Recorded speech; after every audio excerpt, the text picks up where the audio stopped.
Assalamualaikum warahmatullahi wabarakatuh. Selamat sejahtera, selamat pagi. Diucapkan kepada pelajar-pelajar kelas 3 Bestari yang bersama-sama cikgu pada pagi ini untuk kelas PDPR Sejarah. Seperti biasa, setiap hari Rabu jam 7.30 pagi sehingga 9.15 pagi. Okay, so kita akan sama-sama secara online dan juga secara offline untuk sesi tutorial nanti. Okey, so pada hari ini kita akan masuk kepada bab yang baru. Okey, kita dah habis bab yang kelima pada minggu lepas sehingga 5.4 iaitu berkenaan dengan pentadbiran kuasa barat di negeri Sarawak dan di negeri Sabah. Kita dapat bincang sehingga 4 subtopik dalam bab yang kelima. So pada hari ini kita akan masuk pada bab yang baru, bab yang ke-6 di bawah tajuk kesan pentadbiran barat terhadap ekonomi dan sosial. Okey. So sekarang ni British dah menguasai, kuasa barat telah menguasai ke semua negeri di tanah Melayu, di Sarawak dan juga di negeri Sabah. Dan boleh dikatakan secara keseluruhannya kesemua negeri-negeri di tanah Melayu, Sarawak dan Sabah dikuasai oleh kuasa barat yang ada kaitan dengan British. Kalau di tanah Melayu, yang menguasai tanah Melayu adalah kuasa British. Itu kerajaan British, tentera British. Di Sarawak dikuasai oleh James Brooke, dinasti Brooke, yang mana beliau juga adalah daripada warga negara British. Begitu juga di Sabah, dikuasai oleh syarikat Borneo Utara British, pun ada kaitan dengan British. Jadi boleh dikatakan secara keseluruhannya semua negeri di tanah Melayu, Sarawak dan Sabah dikuasai oleh kuasa British, oleh kuasa British. Itu yang telah kita bincang daripada bab 1 sehingga bab yang kelima. So sekarang ni semua negeri sedang ditadbir oleh British. Sedang ditadbir oleh kuasa British. Jadi kita nak lihat dalam bab yang ke-6 ini, apakah kesan pentadbiran barat terhadap ekonomi dan sosial di tanah Melayu, Sarawak dan juga di negeri Sabah. Itu yang kita akan lihat pada hari ini. Dan fokus kita pada hari ini adalah kepada subtajuk yang pertama dalam bab yang ke-6 iaitu subtajuk 6.1, iaitu di bawah tajuk pengenalan ekonomi moden oleh kuasa barat di negara kita. Kita nak lihat kepada satu perkataan, satu konsep iaitu dikenali sebagai ekonomi moden yang akan diperkenalkan oleh kuasa barat di tanah Melayu, Sarawak dan Sabah, untuk memantapkan lagi sistem ekonomi di negara kita oleh pentadbiran kuasa barat, iaitu oleh pentadbiran British. Itu yang kita akan kaji pada hari ini. Dan standard pembelajaran yang kita akan lihat pada hari ini adalah 7.6.1, iaitu menyatakan pengenalan ekonomi moden. So kita akan fokus kepada hari ini, pemahaman awak, fokus awak, tumpuan awak adalah kepada konsep ekonomi moden. Ini awak kena faham. Yang ini awak kena faham tentang ekonomi moden yang akan diperkenalkan oleh kuasa barat di negara kita. Apakah itu ekonomi moden? Itu kalau awak boleh jawab soalan itu, maksudnya awak dah faham apa yang kita akan belajar pada hari ini untuk standard pembelajaran yang pertama. Yang kedua, elemen kewarganegaraan yang perlu awak faham pada hari ini juga adalah berkaitan dengan menjelaskan kepentingan sikap gigih dalam memajukan diri. Dalam kita nak memajukan diri kita sendiri ni, kita kena ada satu sikap, iaitu sikap gigih. Kenapa perlu ada sikap gigih? Itu persoalan yang perlu awak faham dan yang perlu awak jawab. Boleh jawab soalan yang berkaitan dengan kepentingan sikap gigih dalam diri kita ni untuk menjadikan kita seorang yang maju ke hadapan. Itu elemen kewarganegaraan yang perlu ada. Dan yang ada kaitan dengan tajuk yang kita akan bincang pada hari ini. Objektif pembelajaran kita adalah Yang pertama, menyenaraikan ciri-ciri ekonomi moden yang diperkenalkan oleh kuasa barat di negara kita. Okay, awak dapat senaraikan. Ada beberapa ciri ekonomi moden yang perlu awak faham. Bukan setakat senaraikan saja, tapi awak boleh menjelaskan. Okay, awak boleh menghuraikan apa maksud ekonomi moden yang diperkenalkan di negara kita. Okay, apa maklumat-maklumat penting yang berkaitan dengan ekonomi moden yang diperkenalkan di negara kita. Itu yang sepatutnya awak dapat kuasai pada hari ini daripada perbincangan kita pada hari ini. Okey, yang kedua, merasionalisasikan kepentingan sikap gigih dalam memajukan diri. Apa rasionalnya sikap gigih ni? Kenapa pentingnya? Soalan kita, kenapa pentingnya sikap gigih dalam diri kita? Apa itu gigih? Kena faham tu, apa itu gigih? Gigih berusaha. Gigih study untuk mencapai kejayaan. Gigih melaksanakan sesuatu, gigih bekerja. Ayah awak gigih bekerja untuk mencari duit, untuk mencari perbelanjaan, untuk sehari-hari yang kita makan sehari-hari. Ayah kita gigih, mak kita pun gigih menguruskan rumah tangga di rumah. So semua ada perkataan gigih. So gigih ni penting dalam kita memajukan diri kita. Pertama sekali, memajukan masyarakat kita pun kita perlu gigih, dan untuk memajukan negara pun perlukan sikap gigih. Seperti mana yang dilakukan oleh British di Tanah Melayu, mereka gigih. Gigih untuk memajukan ekonomi demi untuk kepentingan dan keuntungan mereka. So itu yang kita akan lihat nanti. Apa itu sikap gigih? Kenapa pentingnya sikap gigih? Itu yang kena awak faham pada hari ini. So ada dua perkara lah. Yang pertama sekali, awak boleh menyenaraikan apa itu ciri-ciri ekonomi moden dengan baik, dan juga awak dapat tahu apa pentingnya sikap gigih dalam diri kita untuk kita majukan diri kita. Itu fokus kita pada hari ini. So saya harap boleh fokus, boleh bersedia untuk memahami apa yang kita akan belajar pada hari ini. Boleh rujuk buku teks masing-masing bersama-sama dengan awak. So secara online ni, cikgu tak nampak apa yang awak buat kat rumah sekarang. So cikgu harap awak bersedia. Di hadapan awak ada bersama-sama dengan buku teks. Cikgu pun akan kupas daripada buku teks sejarah tingkatan 3. Kita lihat pengenalan untuk 6.1. Kedatangan kuasa barat menyebabkan berlakunya perubahan sistem pentadbiran di negara kita.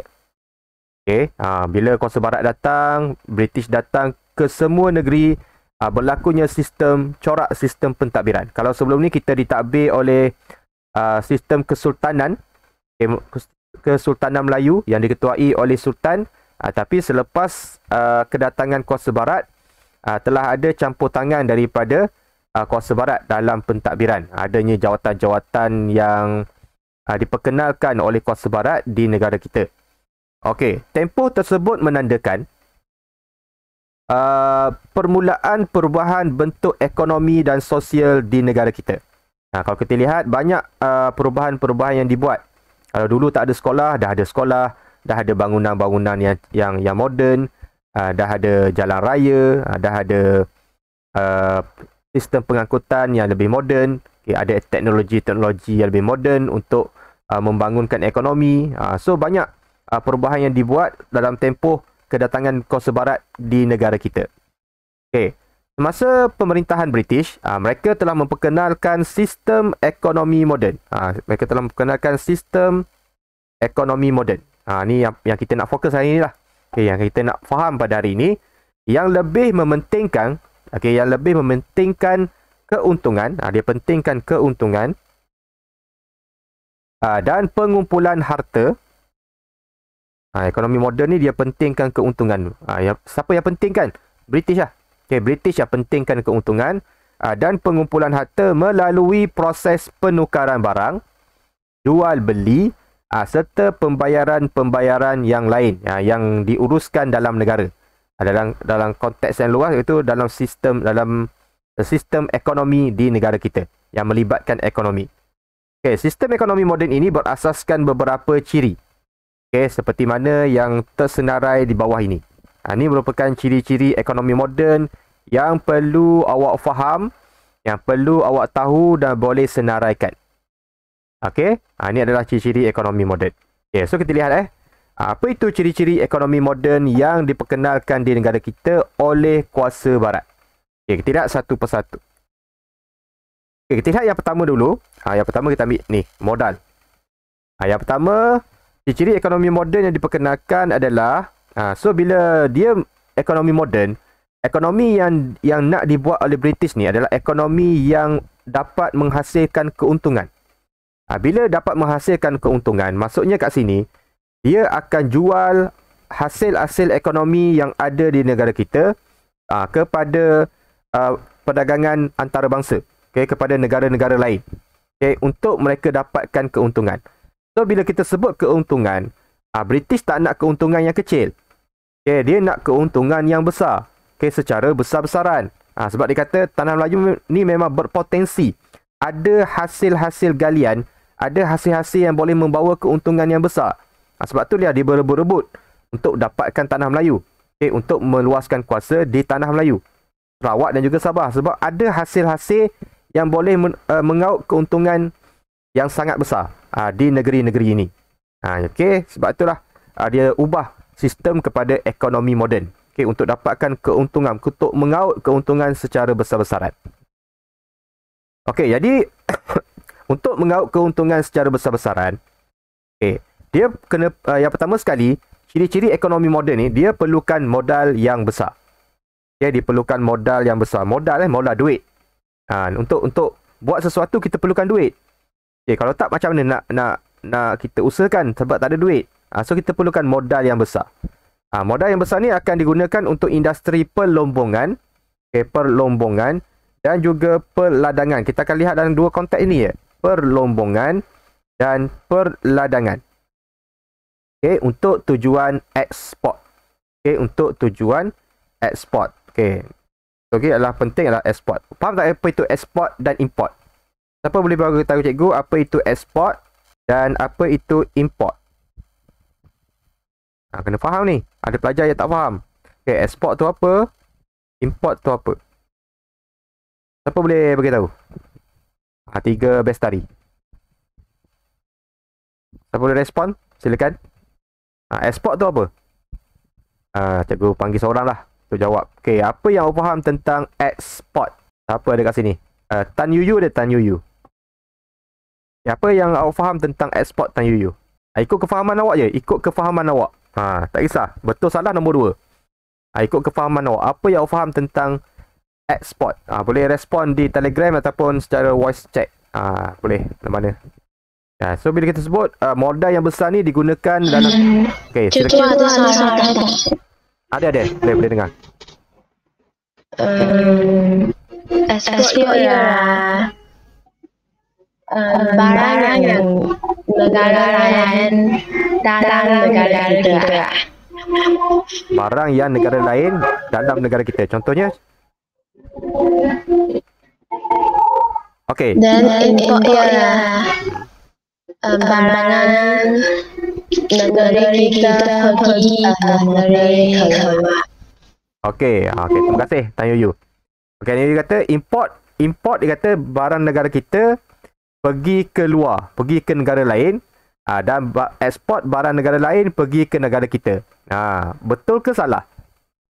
Nyap je, respon lah sikit. Tan Yuyu kata ekspor barang luar ke negara kita, import barang kita ke negara luar. Betul tak Erkaizing? Yang dinyatakan oleh Tan Yuyu. Terbalik. Erkaizing kata terbalik. So betul lah, terbalik. Tan Yuyu yang Tan Yuyu bagi tahu tadi terbalik. Dia sebenarnya ekspor ni, ekspor bila tujuan ekspor, kita hasilkan barang, kita hasilkan produk. Contohnya kita ada biji timah, kita hasilkan biji timah banyak-banyak. Kita akan jual kepada negara lain. Itu adalah ekspor. Ekspor adalah kita jual barang.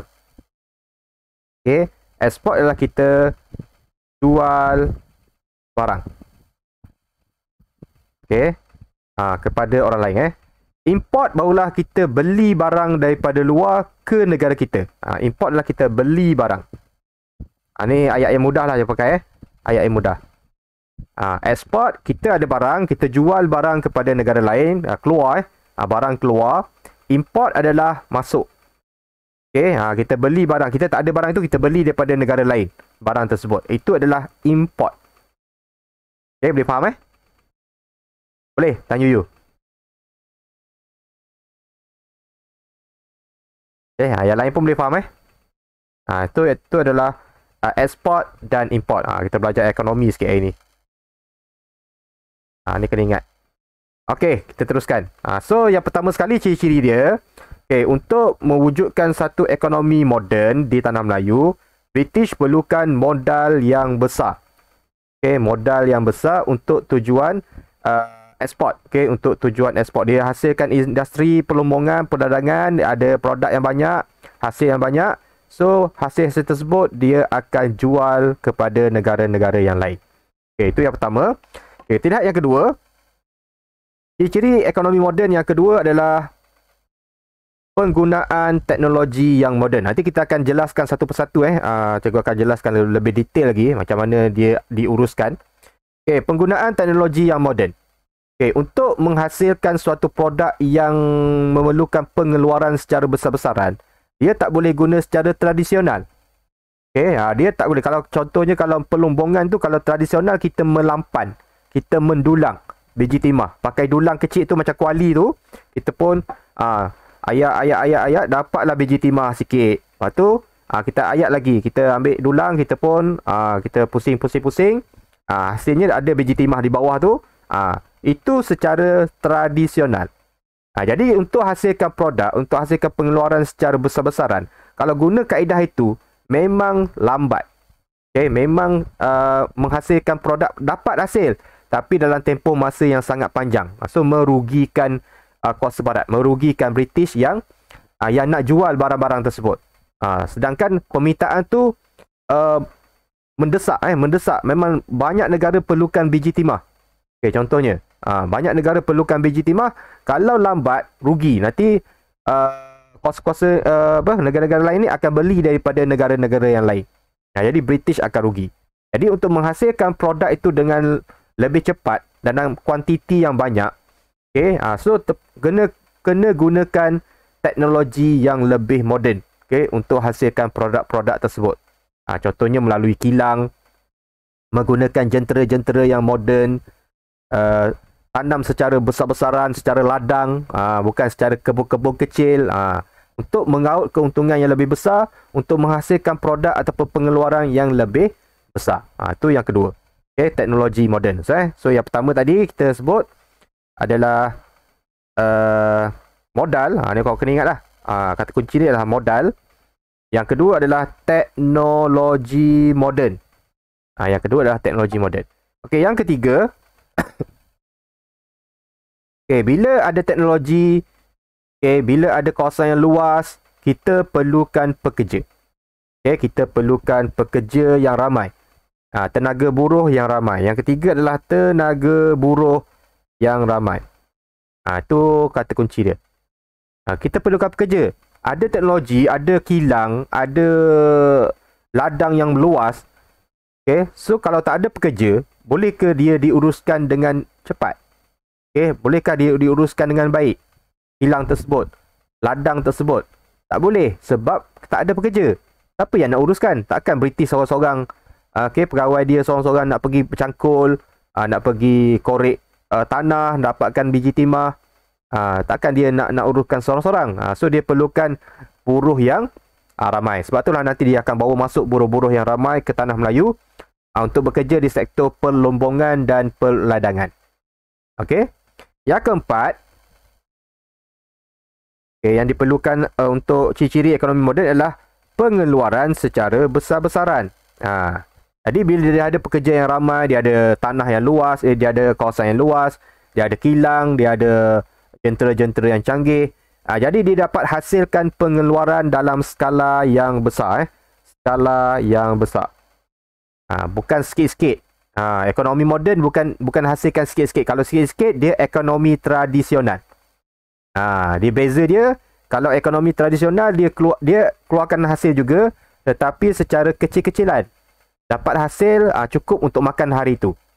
Ni biasa dilaksanakan oleh pekebun kecil lah. Macam orang Melayu di kampung-kampung, dia hasilkan secara kecil-kecilan untuk dia makan saja. Tapi ekonomi moden yang diperkenalkan oleh British ni, dia menghasilkan pengeluaran secara skala yang besar. Skala yang besar ni secara besar-besaran. Yang mana kegiatan ekonomi yang berorientasikan ekspor, bila kita ekspor nak jual barang ni, kita tak boleh jual satu barang je, rugilah. Kita akan jual beribu-ribu barang. Barulah kita akan dapat keuntungan yang sangat banyak. Okey, kerana permintaan yang tinggi pada peringkat antarabangsa, produk-produk yang dihasilkan di tanah Melayu ni sangat mendapat permintaan yang tinggi. Okey, di tanah Melayu, di peringkat antarabangsa. Contohnya biji timah. Memang diperlukan oleh semua negara. Kebanyakan negara-negara yang mengamalkan perindustrian memerlukan biji timah untuk digunakan di kilang-kilang mereka. Jadi mereka memang sangat perlukan biji timah. Jadi mana-mana negara yang dapat meluaskan kuasa ke negeri-negeri atau negara yang banyak biji timah, dia akan dapat keuntungan yang sangat besar. Sebab tanah Melayu pernah menjadi antara pengeluar terbesar biji timah dunia.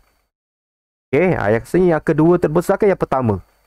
So memang orang kenal tanah Melayu sebagai pengeluar biji timah dunia.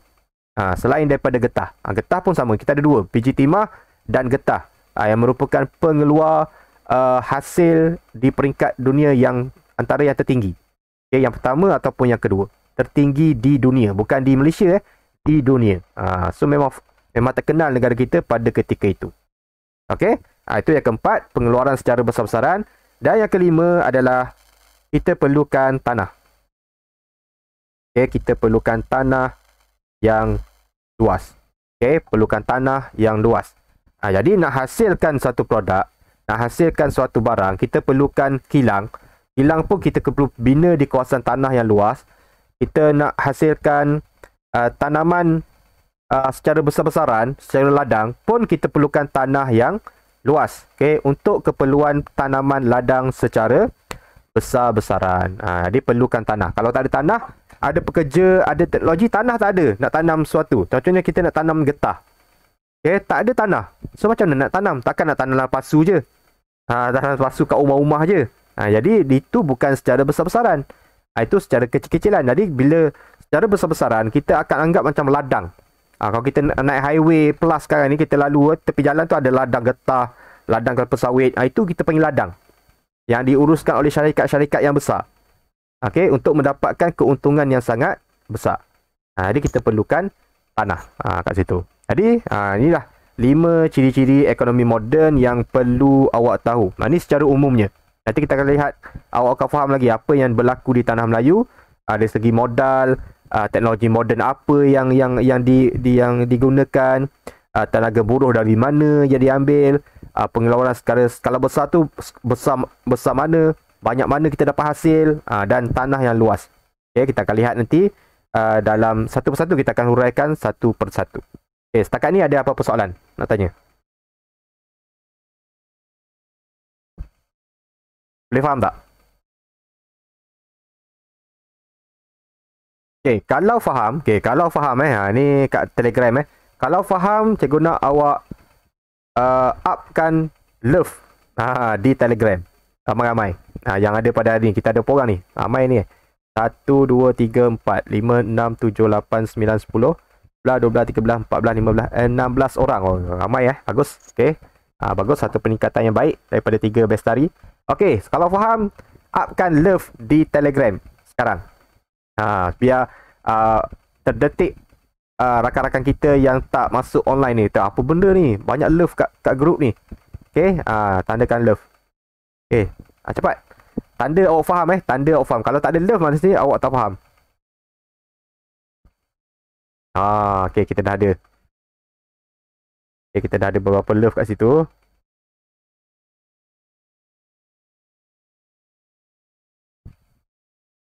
Okey, okey. So maksudnya semua faham dah ni. Okey, semua faham yang kita bincang pada. Ada tak yang kurang faham?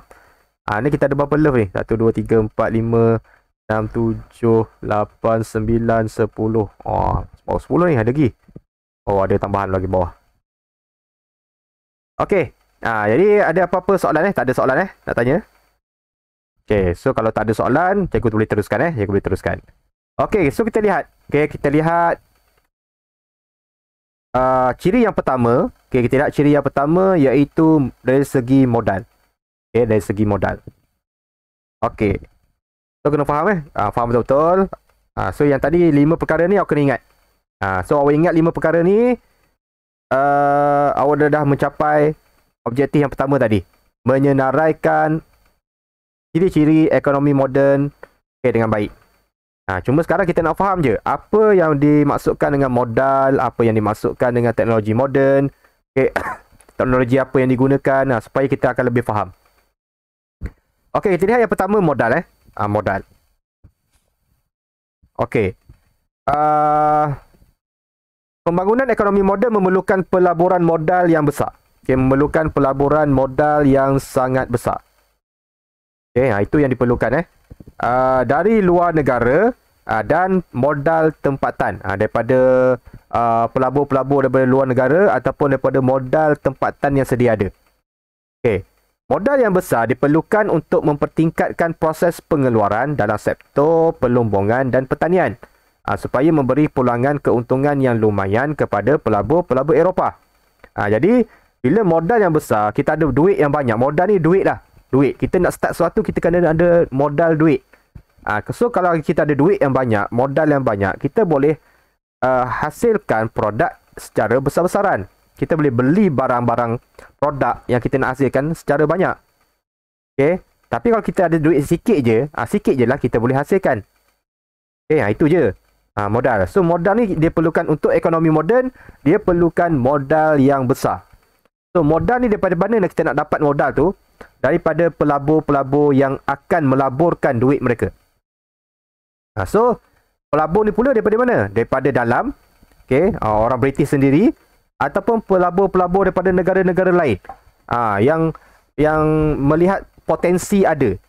Contohnya ada syarikat-syarikat, contohnya yang berkaitan dengan biji timah.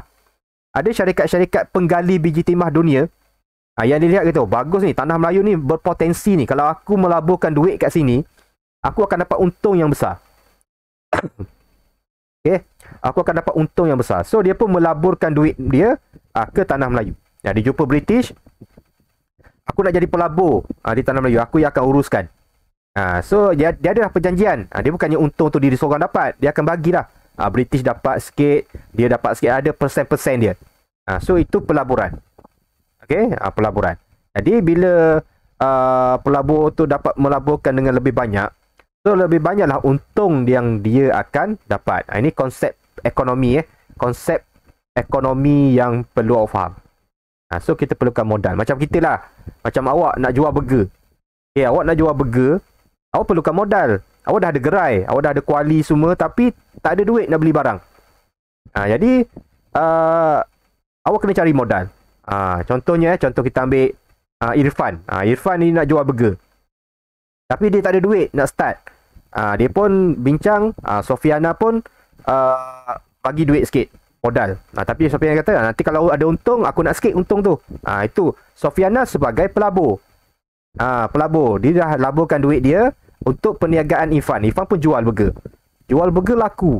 Ramai yang suka burger Irfan ni. Dapatlah untung yang banyak. Tapi untung tu pun dia kena bagilah pada yang telah melaburkan duit tadi.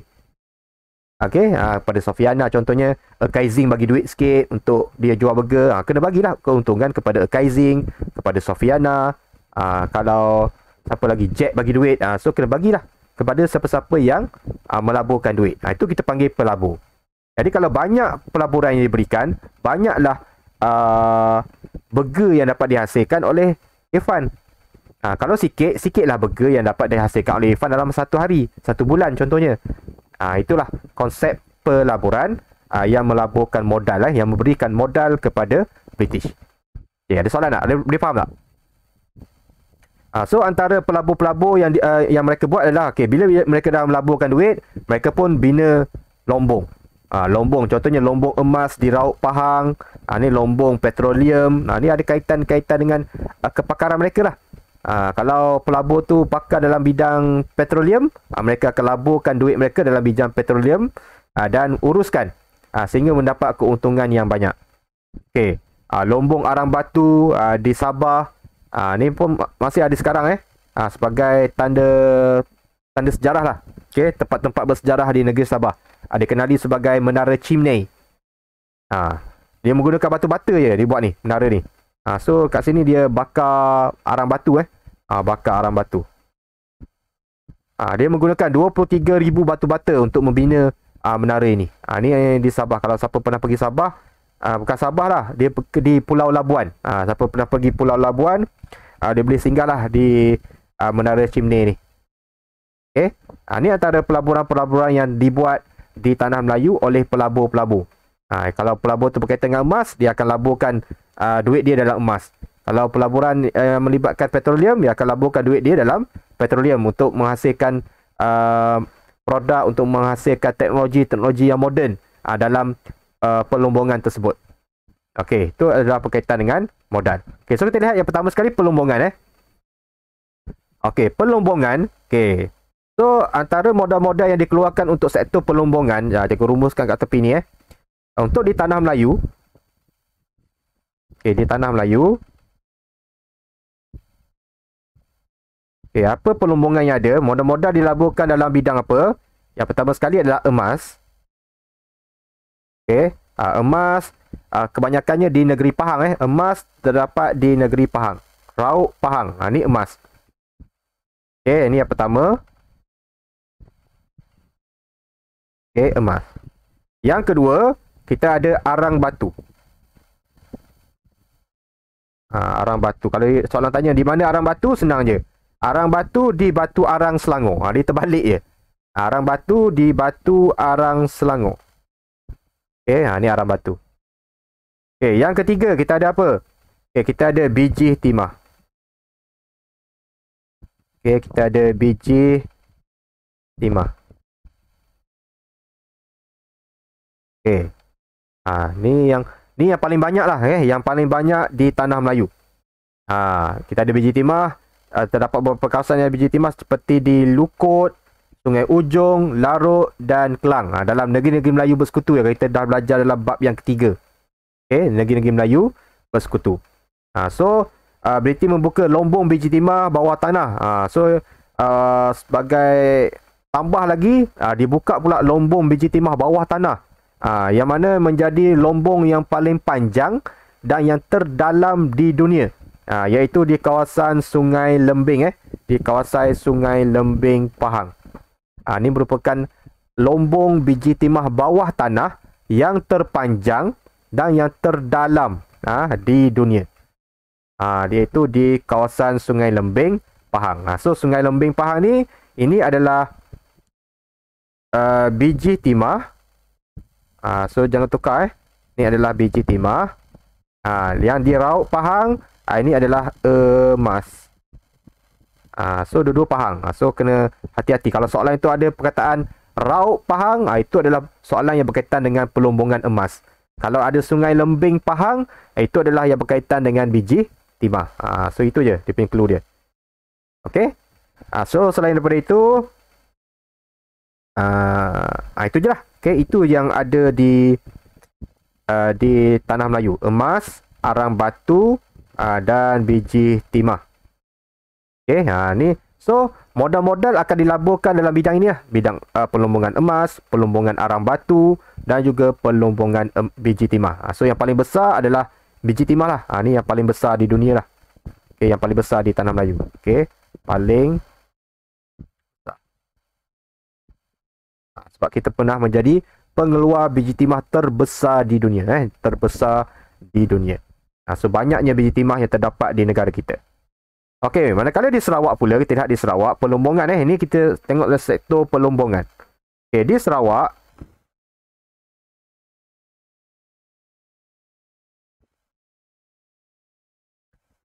Sarawak, pun sama, kita ada emas.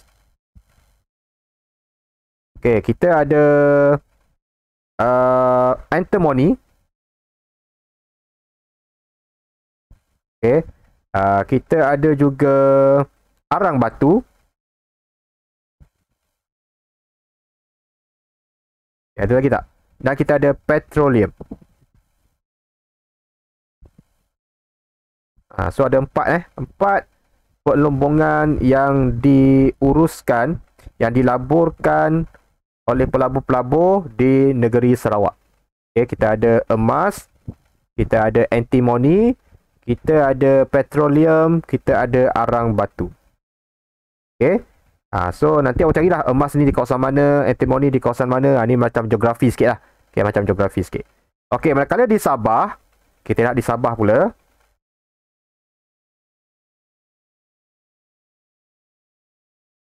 Okay, di Sabah. Okay, apa hasil yang ada di Sabah pun sama. Kita ada emas. Okay. Kemudian kita ada arang batu. Kita ada arang batu. Okay, ada 2 pelombongan yang diusahakan di negeri Sabah. Iaitu berkaitan dengan emas, iaitu di Sungai Segama oleh orang Cina. Dan juga pelabur-pelabur Eropah, dan juga arang batu di Selimpopon, Sandakan dan di Labuan. Di Chimney dia, Chimney tu dia di Labuan. Dia diusahakan oleh syarikat Cowie Herbal Coal. Okey, Cowie Herbal Coal. Itu adalah syarikat yang melaburkan duit mereka, melaburkan pelaburan mereka dalam pelombongan arang batu di negeri Sabah. So banyaklah Contoh kalau di Sarawak kita ada syarikat Borneo Berhad. Syarikat Borneo Berhad ni dia dua-dua. Sarawak ada, Sabah pun ada. Syarikat Borneo Berhad. Bukannya ni. Ini SBUB. Syarikat Borneo Berhad dia menjalankan pelaburan mereka di negeri Sarawak dan di negeri Sabah. Kalau berkaitan dengan petroleum, ini syarikat dia. Ini syarikat yang melaburkan duit mereka dalam petroleum. Ini syarikat Borneo Berhad. Dia dalam emas ada, dalam arang batu ada. Di Sarawak, di Sabah pun ada juga dia terlibat. Ini antara syarikat-syarikat yang melaburkan duit dalam bidang perlombongan. Boleh faham ni. Manakala dalam bidang pertanian pula, British telah memperkenalkan pertanian secara komersial. Komersial. Kalau ikut bahasa bakunya komersial. Ataupun kita sebut komersial. Apa itu pertanian komersial? Pertanian komersial adalah pertanian yang akan dieksport, yang akan dijual. Dihasilkan pertanian itu untuk dijual. Untuk dijual. Untuk dieksport lah kita panggil. Untuk dieksport. Untuk itu, untuk dijual. Itu kita panggil pertanian komersial. Kalau pertanian tradisional, dia lebih kepada pertanian untuk digunakan sehari-hari oleh penduduk. Kais pagi makan pagi, kais petang makan petang. Itu lebih kepada pertanian tradisional. Adalah dijual, tapi dalam kuantiti yang tak banyak lah. Tapi kalau komersial, dieksport, dia akan hasilkan dalam kuantiti dalam skala yang besar. So apabila British menguasai negara kita, mereka memerlukan hasil tempatan untuk diperdagangkan. Dilihat selain daripada hasil galian, di Tanah Melayu ni pun kaya dengan hasil-hasil tempatan yang boleh dijual, yang boleh diperdagangkan di luar. Sebab mendapat permintaan juga terhadap hasil-hasil pertanian yang ada di Tanah Melayu. Contohnya seperti so pada peringkat awalnya British mengusahakan, pada peringkat awal dia masuk Tanah Melayu ni, dia telah mengusahakan beberapa jenis tanaman yang sedia ada di Tanah Melayu. Dilihat Tanah Melayu ada lada hitam. Ada lada hitam, ada gambir, ada buah pala, ada cengkeh, ada pinang, ada kulit kayu manis dan ada kelapa. Ini pada peringkat awal dia menduduki Tanah Melayu. So ini tanaman-tanaman yang diusahakan secara komersial di Tanah Melayu pada peringkat awal. Sebab apa? Sebab dia mendapat permintaan ataupun ada harga harganya sangat tinggi di pasaran dunia. Lada hitam, gambir, buah pala, cengkeh, pinang semua ni ada harga yang tinggi. So British boleh jual, dapat untung dapat untung daripada penjualan mereka sebab mendapat permintaan yang tinggi di peringkat dunia.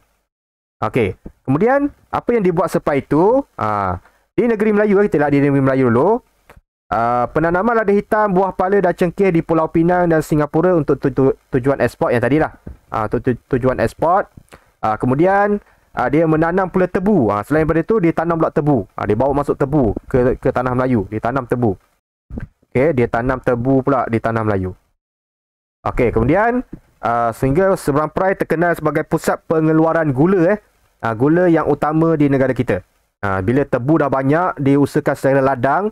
Tebu tu diproses, dikilang untuk menghasilkan gula. Okay, pengeluaran gula yang terbesar. Okay. Kemudian pemodal-pemodal Eropah ni dilihat tanah Melayu sesuai juga untuk penanaman kopi. Sebab kopi pada satu ketika mendapat harga yang tinggi di pasaran dunia. So dia pun tanam kopi buka ladang kopi di Perak. Perak, Selangor, Negeri Sembilan dan Johor. So dia buka ladang kopi. Ni yang ketiga. Okay. Dan menjelang tahun 1880 kopi menjadi antara tanaman ekspor negara kita yang utama. Sebab masa tu kopi sangat tinggilah harga dia. Okey, pemodal Perancis pula telah menanam kelapa sawit. So dia pun bawa masuk kelapa sawit dari luar, try tanam di tanah Melayu. Hidup cantik, dapat buah yang cantik. So dia pun tanam pula kelapa sawit. Ni oleh pemodal Perancis, tanam kelapa sawit. Okay, secara komersial, secara besar-besaran di Kuala Selangor. Okay, dan tanaman kelapa sawit kemudiannya ditanam secara meluas di Johor dan Perak. Sebab tu kita lihat di negeri kita ni, Johor ni, banyak kelapa sawit. Sebab asasnya banyak ditanam di negeri Johor dan juga di negeri Perak. Okey, kemudian Tanah Melayu mula mengeksport minyak kelapa sawit. Bila dah banyak buah, kita dapat hasil, terproses buah dia, dapat minyak kelapa sawit. Okey, minyak kelapa sawit dieksport. Pemodal juga menanam ubi kayu. Okey, menanam ubi kayu di Melaka, Negeri Sembilan dan juga Selangor.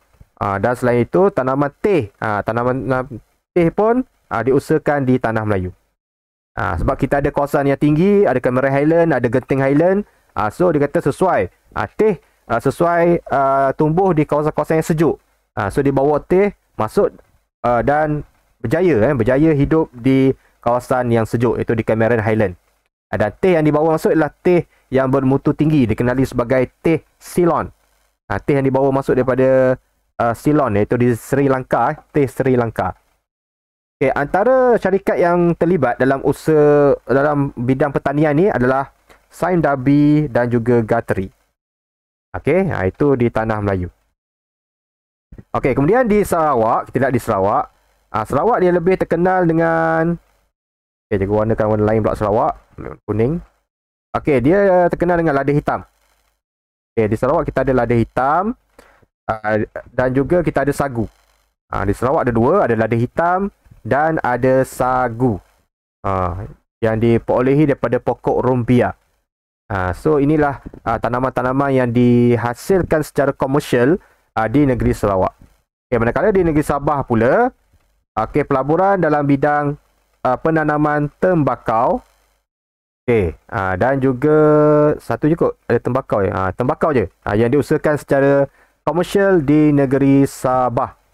Yang mana tembakau mendapat pasaran yang baik di Eropah, dan antara syarikat yang terlibat termasuklah London Borneo Tobacco Company yang mengusahakan tanaman tembakau di negeri Sabah. Ini antara syarikat yang mengusahakan. Okey. Itu adalah tanaman-tanaman yang diusahakan secara komersial di negeri Sabah yang memerlukan modal. Modal ni diberikan oleh pemodal-pemodal Eropah lah, yang masuk untuk melaburkan modal mereka. Contohnya di Tanah Melayu, pemodal dia adalah Sime Darby dan juga Guthrie. Ini adalah pemodal dia. Okey, di Sabah ni kita ada London Borneo Tobacco Company, ni adalah pemodal. Di Sarawak pun ada lah. Okey, di Sarawak pun ada dia punya pemodal dia. Okey, so itu dari segi modal. Okey, yang ketiga, yang perlukan modal yang besar juga, kita ada perusahaan getah.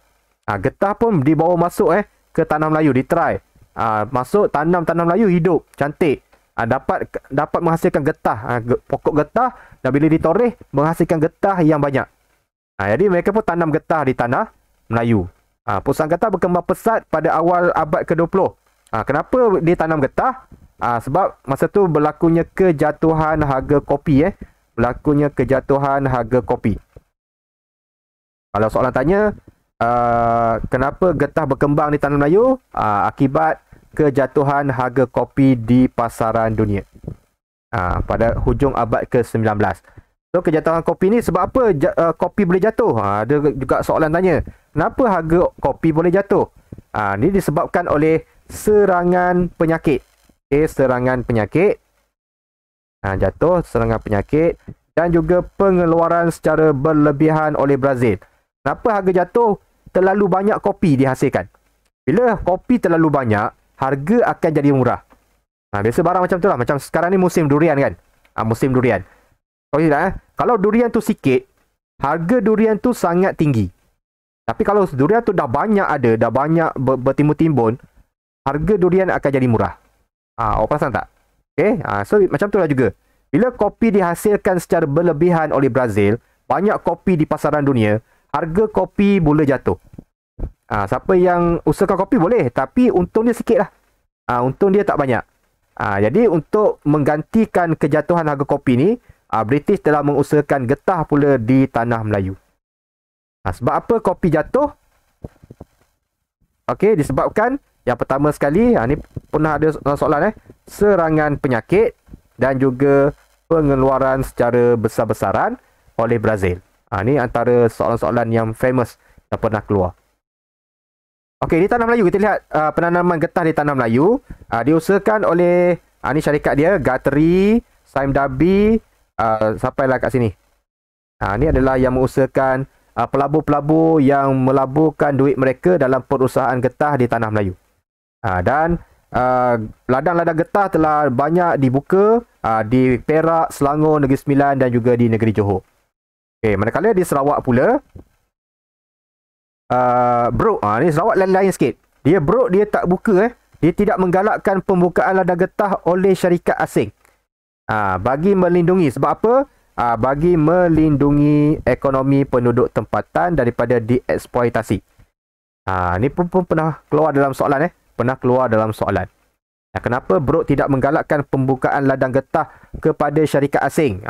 Jawapan dia, melindungi ekonomi penduduk tempatan daripada dieksploitasi. Dia tak nak ekonomi di Sarawak dieksploitasi oleh kuasa-kuasa barat yang lain.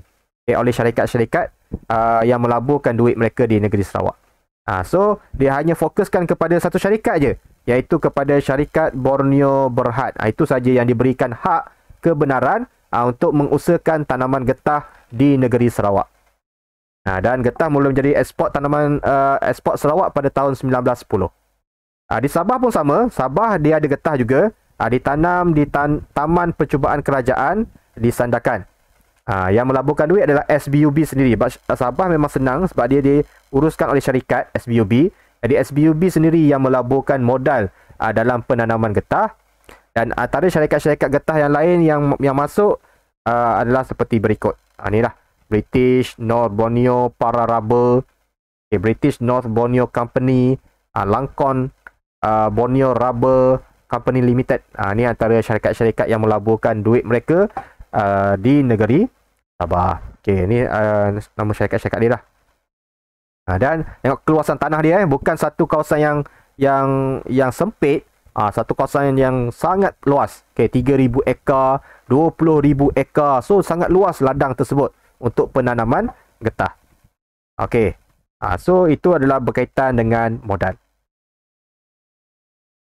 Boleh faham tak? So ada 3 perkara lah. Dalam bidang modal ni, dari bidang pelombongan, dalam bidang pertanian komersial dan dalam perusahaan getah. Dilaburkan untuk menghasilkan produk yang banyak dan mendapatkan keuntungan yang banyak.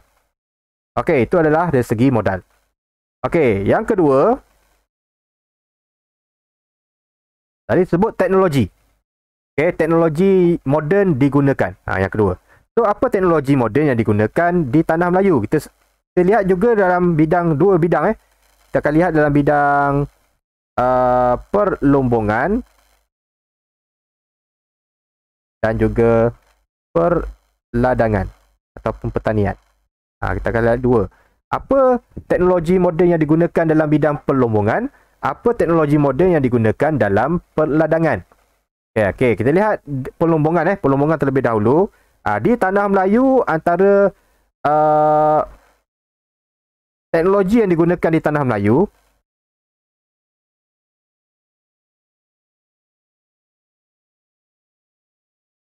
nanti aku rumuskan terus nak kejar masa. Okey, yang pertama sekali kalau biji timah dia menggunakan kapal korek. Okey, dia menggunakan kapal korek. Gambar ada kat sebelah tu. Okey, dia menggunakan kapal korek. Selain daripada itu, dia menggunakan lombong bawah tanah. Okey, dia menggunakan pelombongan biji timah bawah tanah. Okay, ada lombong bawah tanah. Ni lombong yang dibuat yang dibuat di Sungai Lembing, Pahang. Okey, kemudian tu dia menggunakan gerudi. Okey, gunakan gerudi jumbo. Okey, jumbo drilling. Ni nama dia. Untuk memecahkan batu-batu yang mengandungi biji timah. Okey, ni antara teknologi di tanah Melayu. Okey, selain daripada itu di Sarawak pula kita ada kilang. Okey, ada kilang. Okay, di Sarawak kita ada kilang. Kita garis saja. Kita ada kilang untuk melebur antimoni. So kilang tu pun merupakan teknologi moden lah. So dengan adanya kilang dia dapat diproses dengan lebih baik, dengan lebih cepat. Okay, dengan adanya kilang. Di Sabah pun sama, kita ada terowong. Terowong Tanjung Kubung untuk arang batu. Dan dapat aktiviti pelombongan arang batu pada tahun 1849 hingga 1911. Okay, so kita ada terowong Tanjung Kabung di Labuan untuk perusahaan arang batu supaya dapat dihasilkan dengan lebih banyak. Kalau nak cari di sekitar-sekitar bukit macam tu je lambat. So dia kena korek dalam untuk mendapatkan arang batu dengan lebih banyak. So itu antara teknologi dalam bidang pelombongan. So yang main ni kat sini lah. Okay, kita ada kapal korek, kita ada lombong. Sama lah Sarawak pun kita ada lombong juga, kita ada kilang. Satu kita ada kilang Tanah Melayu pun sebenarnya kita ada kilang.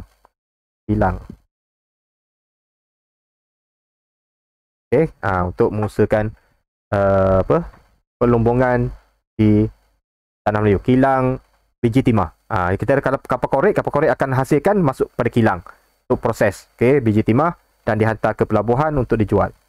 Okey, dalam bidang pertanian pula kita lihat di pertanian.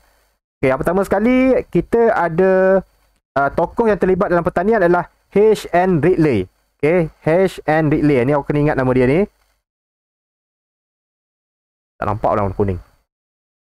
Garis ni nama dia. Okey, siapakah dia? Dia adalah yang memperkenalkan teknik torehan. Teknik torehan sistem Ibedem. Okay, kalau tengok nama ni H.N. Ridley, ni yang perlu awak kaitkan. Ataupun dikenali juga sistem torehan tulang ikan herring. Dia memperkenalkan cara macam mana kita nak toreh getah untuk mendapatkan hasil getah yang banyak. So teknik ia dikenali sebagai teknik sistem Ibedem ataupun sistem torehan tulang ikan herring. Itu diperkenalkan oleh H.N. Ridley. Yang mana mampu memanjangkan hayat pokok getah. Cara yang digunakan. Kalau gunakan kaedah lain, getah dapat banyak. Cuma pokok getah tu cepat mati. Jadi dia gunakan teknik ini untuk mendapatkan hasil getah yang banyak dan dapat memanjangkan lagi hayat pokok getah. Ni contoh torehan berbentuk tulang ikan herring. Ni macam tulang ikan kan. Dia nampak dia punya bentuk dia ni. Macam tulang ikan ni kepala dia. Ni ekor dia. Ni ekor dia. Ni mata. Macam ikan kan. So ni tulang-tulang dia. Ni dia punya tulang tengah dia. Okey. So itu bentuk dia panggil sebagai bentuk Ibedem ataupun tulang ikan herring. Ni adalah H.N. Ridley. Ni pekerja dia lah. Okey. Ni adalah yang diperkenalkan oleh ni berkaitan dengan perusahaan getah. Okey, perusahaan getah. Ni pokok getah pokok getah dulu besar. Okey, pokok getah yang dulu besar, sekarang kecil-kecil je. Okey. Ni adalah yang pertama. Di Sarawak, okey, dia ada kilang. Kilang proses lada hitam. Okey, ada kilang proses lada hitam. Sabah pun sama, kita ada selain daripada lada hitam, di Sarawak juga kita ada kilang memproses sagu. Okey, orang makan sagu-sagu tu, itu diproses daripada pokok Rumbia di negeri Sarawak. Okey, di negeri Sabah kita ada kilang juga, kilang proses getah. Ni teknologi yang berkaitan dengan pertanian lebih kepada kilang lah, sebab dia nak hasilkan produk yang banyak, perlu ada kilang. Dan juga kilang memproses tembakau di Sungai Segama, Lahad Datu, Sabah. Okey, itu antara teknologi yang ada di negeri Tanah Melayu, Sarawak dan Sabah dalam bidang pertanian. So Tanah Melayu dia lebih kepada sistem ibedem tadi. Di Sarawak kita ada kilang lada hitam, kilang sagu. Sabah kilang getah dan juga kilang memproses tembakau. Okey, itu teknologi yang digunakan. Okey, buruh. Ya, buruh pula. Okey, buruh ataupun kita sebut pekerja lah. Siapa-siapa yang tak tahu buruh tu apa, buruh adalah pekerja. Okay. So, British membawa masuk buruh dari luar untuk menampung kepesatan kegiatan pelombongan dan pertanian di negara kita. Okay. Contohnya kita di Tanah Melayu, menggalakkan kemasukan buruh asing untuk mengisi kekosongan pekerja di kawasan pelombongan biji timah. Dan kebanyakan pekerja-pekerja yang dibawa masuk adalah pekerja daripada negara China. Okay. Daripada negara China untuk bekerja, selain daripada India, daripada Ceylon, pun ada. Di Sarawak pun sama, orang Cina dibawa masuk ke Sarawak untuk mengusahakan lombong emas dan antimoni di bau. SBUB pun sama, menggalakkan kemasukan orang Cina untuk bekerja dalam sektor pelombongan. Sebab itulah, kalau kita lihat sekarang pun, kalau melibatkan orang Cina, dia lebih kepada sektor ekonomi. Dia lebih kebanyakannya tinggal di kawasan bandar-bandar. Sebab dia dibawa masuk untuk bekerja di kawasan itu. Kawasan itu asalnya kawasan lombong, bila dah maju sikit, dia akan jadi bandar. Dan sekarang menjadi bandaraya dan sebagainya. Sebab itulah kebanyakan orang Cina. Ada juga yang tinggal di kampung, ada yang mengusahakan pertanian pun ada.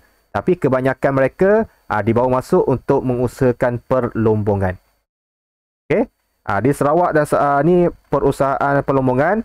Bagi pertanian pula, British membawa masuk orang India untuk bekerja mengatasi masalah kekurangan buruh di ladang getah. Orang India dia lebih sinonim dengan bekerja di ladang getah pada awalnya. Di estate-estate di kawasan estate. Di Sarawak, orang Cina juga dibawa masuk untuk sektor pertanian.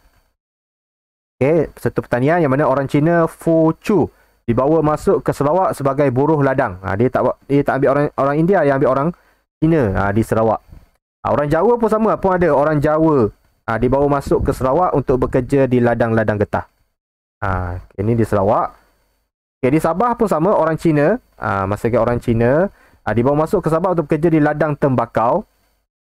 SBUB membentuk lembaga penasihat orang Cina. Disebabkan ramai orang Cina dibawa masuk, ada lembaga penasihat orang Cina untuk menjaga kebajikan orang Cina. Itu adalah buruh-buruh yang dibawa masuk ke Tanah Melayu, Sarawak dan Sabah, melibatkan pelombongan dan juga pertanian. Manakala skala besar dan juga bercirikan ekspor, kita lihatlah. Kita tengok warna pink warna pink tu lah bila pelabur-pelabur Eropah masuk. Bila pelabur Eropah masuk ke Tanah Melayu, dia pun melaburkan. Kita 1910 dilaburkan sikit. Masa tu pelombong Cina masih ramai. Masih banyak. Kemudian 1920 dia meningkat sikit. 28 dia meningkat lagi. 30 dia meningkat lagi. Dan 1937 dia dah meningkat, mengatasi pelombong-pelombong Cina. Jadi dia dah, graf dia meningkat naik lah. Graf dia. Itu menunjukkan mereka menghasilkan produk berskala besar dalam bidang perlombongan dari semasa ke semasa. Awalnya yang menguruskan lombong awalnya adalah pelombong-pelombong Cina yang dibawa masuk. So bila dia dah menghasilkan, dia dah ada teknologi yang canggih, dah bawa masuk pelabur-pelabur Eropah ke Tanah Melayu menggunakan kapal korek dan sebagainya, so pelaburan mereka dah mula meningkat menggunakan yang diusahakan oleh pelombong-pelombong Eropah berbanding cara yang digunakan oleh pelombong-pelombong Cina yang dibawa masuk sebelum itu. Itu dalam di Tanah Melayu dalam perusahaan biji timah. Di Sarawak pun sama, ada peningkatan ada peningkatan daripada 500 ke 31,390 tan arang batu dikeluarkan. Petroleum pun sama, okey, daripada 5,000 lebih kepada 146,000 lebih. Okey, diusahakan dalam bidang petroleum. Biji timah, kita lihat biji timah di dunia, 55% 55% biji timah dunia dikeluarkan daripada biji timah di Tanah Melayu. Dunia di peringkat dunia. Maknanya 45% ni daripada negara-negara lain. 55 saja daripada Tanah Melayu. Sahaja. So maknanya lebih daripada separuh pengeluaran biji timah di dunia adalah daripada biji timah Tanah Melayu. So banyak tak banyak lah. Okay, so untung yang besar lah yang diperolehi oleh British dan juga pelabur-pelabur yang mengusahakan biji timah di Tanah Melayu pada ketika itu. Okey, itu dalam bidang pelumbungan. Pertanian pun sama, adanya peningkatan daripada 5,000 lebih kepada ni naik-naik lah. Okey, kepada ni sehinggalah kepada 642,000 ekar tanah ataupun ladang getah telah diusahakan. Okey, di Sarawak pun sama, kelapa, lada hitam, tembakau ditanam secara meluas untuk dieksport, dan getah merupakan ekspor kedua Sarawak selepas petroleum. Okey, Sabah pun samalah. Kita ada tanaman getah. Tanaman getah yang ditanam dalam skala yang besar, dalam skala yang besar. Kawasan-kawasan, tengok kawasan-kawasan yang tanam getah ni. Ini walaupun kecil nampak ni, tapi dia satu ladang yang besar, satu ladang yang besar yang terdapat di kawasan tersebut, di bahagian-bahagian tersebut. Okey. Itu adalah pertanian. Okay, last sekali kita lihat adalah tanah. Okay, tanah. Tanah merupakan aset yang amat berharga dan perlu dimiliki oleh pemodal dan pelabur-pelabur Eropah. Tanah bagi kawasan pelumbungan dan peladangan biasanya adalah kawasan hutan yang belum diterokai atau terpisah daripada penempatan penduduk. Dia akan terokai hutan untuk didapatkan kawasan yang luas. Okay, so dia akan jadikan hutan itu sebagai ladang. Ladang kelapa sawit, ladang getah ataupun tanaman-tanaman yang lain yang dikomersialkan, yang akan ditanam. Dan akan diusahakan oleh syarikat-syarikat pelabur yang berkaitan. Okey, contoh seperti berikutlah. Tengok, ini antara syarikat-syarikat yang mengusahakan tanaman, yang mengusahakan tanah-tanah di Tanah Melayu untuk urusan pertanian ataupun perladangan. Okey, so pelabur Eropah berminat dengan tanaman komersial kerana lebih menguntungkan dan tidak melibatkan sistem pengairan yang mahal seperti padi. Kenapa dia tak usahakan padi? Sebab dia punya kos dia sangat tinggi berbanding dengan tanaman-tanaman komersial yang lain.